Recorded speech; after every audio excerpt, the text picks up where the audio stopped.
Oyni etak bilan yopib bo'lmaydi. Agar sizda pinhona hayot bo'lgan bo'lsa, demak yashirin biror bir hodisalar bor. Yashirin nikohingiz, yashirin nomerlar, yashirin tobeliklar, yashirin pul zaxirasi va hokazolar bo'lishi mumkin. Bu borada vrach sifatida aytishim mumkinki, har qanday yashirilgan narsa albatta qachondir fosh bo'ladi.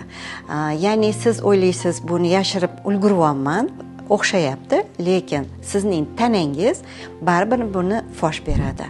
Qanday qilib? Chunki bu stress organizm uchun va buning fosh bo'lishi albatta kasallik yoki qandaydir fojia orqasida bo'lishi mumkin. Chunki buning orqasida siz har doim o'zingizni aybdor hissi bilan yurasiz. Bu holatda albatta sizga mutaxassis kerak va mutaxassis maslahati kerak.